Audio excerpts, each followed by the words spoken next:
To set up a Rapier Physics scene in Rogue Engine, from your project list, select New Project. Choose a name and location for the project. Hit Create and wait for the project files to be generated. When the default project appears, select the default cube and make it into a floor shape using the Transform Inspector.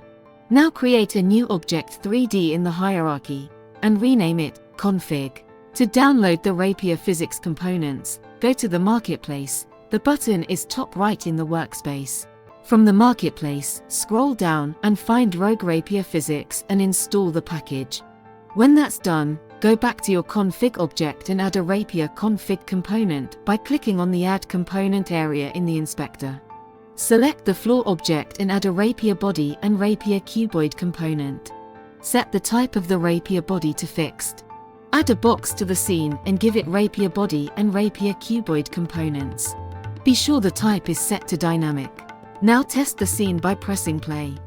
And that's your basic Rapier Physics scene in Rogue Engine.